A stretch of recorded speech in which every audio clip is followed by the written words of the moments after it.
আসসালামু আলাইকুম ওরহমাতুল্লাহি ওবারকাতুহু। সম্মানিত ভাই বোন, আমি আপনি দিন দিন কেমন জানি দিন থেকে দূরে সরে যাচ্ছি। মহান রব্বুল আলমিনের ইবাদত করতে হবে, রসুল্লাহ সাল্লাল্লাহু আলাইহি ওয়াসাল্লামের আনুগত্য করতে হবে, সুন্নাহ মোতাবিক আমাদের এই জীবন পরিচালিত করতে হবে। এই বিষয়গুলো থেকে আমি আপনি কেমন যেন অনেক অনেক দূরে সরে যাচ্ছি। এটা যদি আমার আপনার অনুভব হয় যে আমি তো সত্যি দিন থেকে অনেক দূরে সরে গেছি, তাহলে আমার আপনার প্রথম পদক্ষেপ হবে একটি আন্তরিক নিয়ত করে দিনের পথে ফিরে আসা। তারপর এই নিয়তের উসিলায় আমি যেন মহান রব্বুল আলামিনের কাছে ফিরে আসতে পারি, এরকম সঠিক একটি পরিশুদ্ধ নিয়ত অবশ্যই আমাকে আপনাকে করতে হবে। তারপর মহান রব্বুল আলমিনের ইবাদতের মধ্যে যেগুলো অত্যন্ত সহজ এবং ধারাবাহিকভাবে আমল করা হয় বা আমল করা যায়, এই ছোট ছোট কিছু আমলকে আমার আপনার জীবনে গুরুত্ব সহকারে করতে হবে। যেমন সকালের জিকির আজকার, সন্ধ্যার সময় জিকির আজকার, এগুলো খুব সুন্দরভাবে করতে হবে। তার মধ্যে গুরুত্বপূর্ণ একটি ইবাদত হলো 5 ওয়াক্ত সলাত জামাতের সাথে আদায় করতে হবে আমাদের। আমরা যারা পুরুষ আছি তারা মসজিদে গিয়ে 5 ওয়াক্ত সলাত আওয়াল ওয়াক্তে জামাতের সাথে আমরা আদায় করব।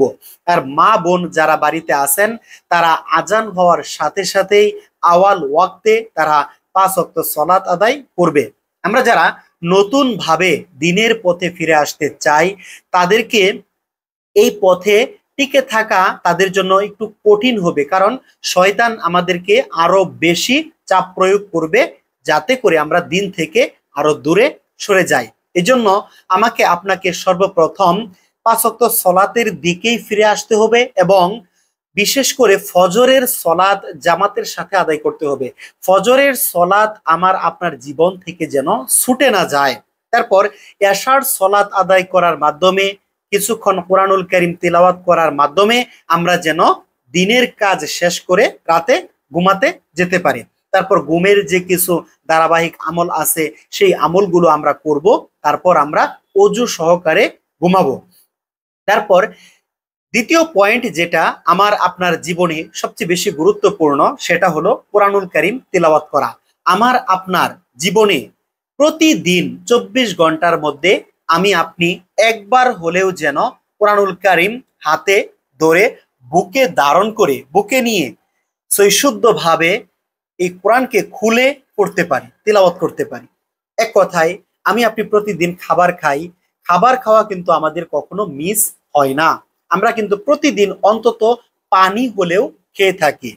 ঠিক এরকম ভাবে কোরআনুল কারীমকে আমার আপনার প্রাত্যহিক জীবনে নিতে হবে।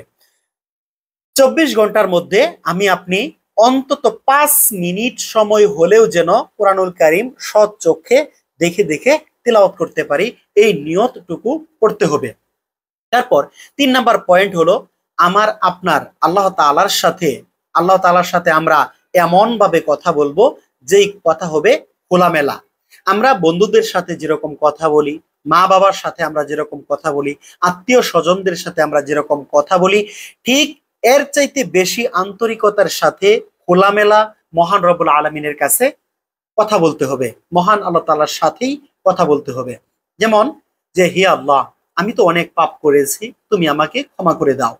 তুমি তো আমার রব, তুমি তো আমাকে সৃষ্টি করেছ, তুমি যদি আমাকে ক্ষমা না করো তাহলে আমি কার কাছে যাব?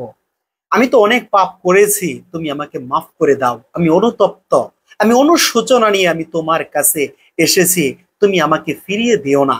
এরকম ভাবে আমরা যদি খোলামেলা মহান রব্বুল আলামিনের সাথে কথা বলতে পারি, অবশ্যই অবশ্যই মহান আল্লাহ তাআলা আমাদের ডাকে সাড়া দিবেন।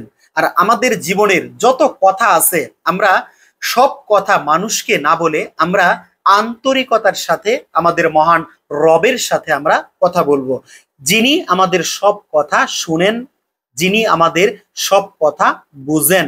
কখন কি দরকার আমাদের জীবনে, তিনি তা আমাদের জন্য সঠিকভাবে পরিকল্পনা করেন। তাই আমার আপনার পরিকল্পনা এটা ভুল হতে পারে, কিন্তু আল্লাহ তাআলার পরিকল্পনা কখনো ভুল হতে পারে না। একটাই, আল্লাহ তাআলা হলেন উত্তম পরিকল্পনাকারী। তাই আসুন আমরা আল্লাহ তাআলার উপর ভরসা করি, একমাত্র আল্লাহ তাআলার উপর তাওয়াক্কুল করি। তারপর ৫ নাম্বার পয়েন্ট, সেটা হলো দোয়া করা। বিশেষভাবে দোয়া করতে হবে। বিশেষভাবে দোয়া বলতে আমার আপনার জীবনে যা চাওয়া আছে, যা কিছু বলা আছে, সবকিছু মহান রব্বুল আলামিনের কাছেই চাইতে হবে, সবকিছু মহান আল্লাহ তাআলার কাছেই বলতে হবে। এভাবে আমি আপনি ছোট ছোট কিছু কাজের মধ্য দিয়ে আমরা আমাদের সময়গুলোকে কাজে লাগাতে পারি এবং আমরা এই দিনের পথে ফিরে আসতে পারি। আপনি যদি চেষ্টা করেন তাহলে মহান রব্বুল আলামিন অবশ্যই অবশ্যই আমাকে আপনাকে সঠিক পথ দেখাবেন।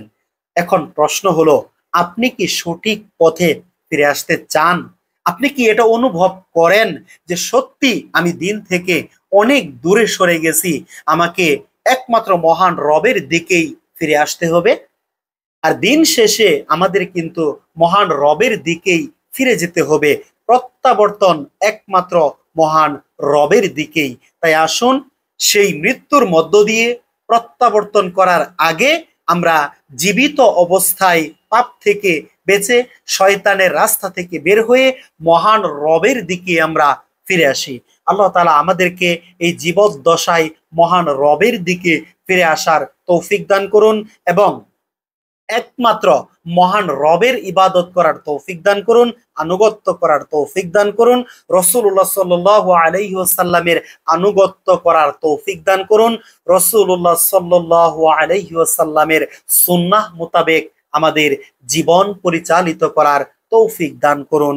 আমিন ইয়া রাব্বাল আলামিন।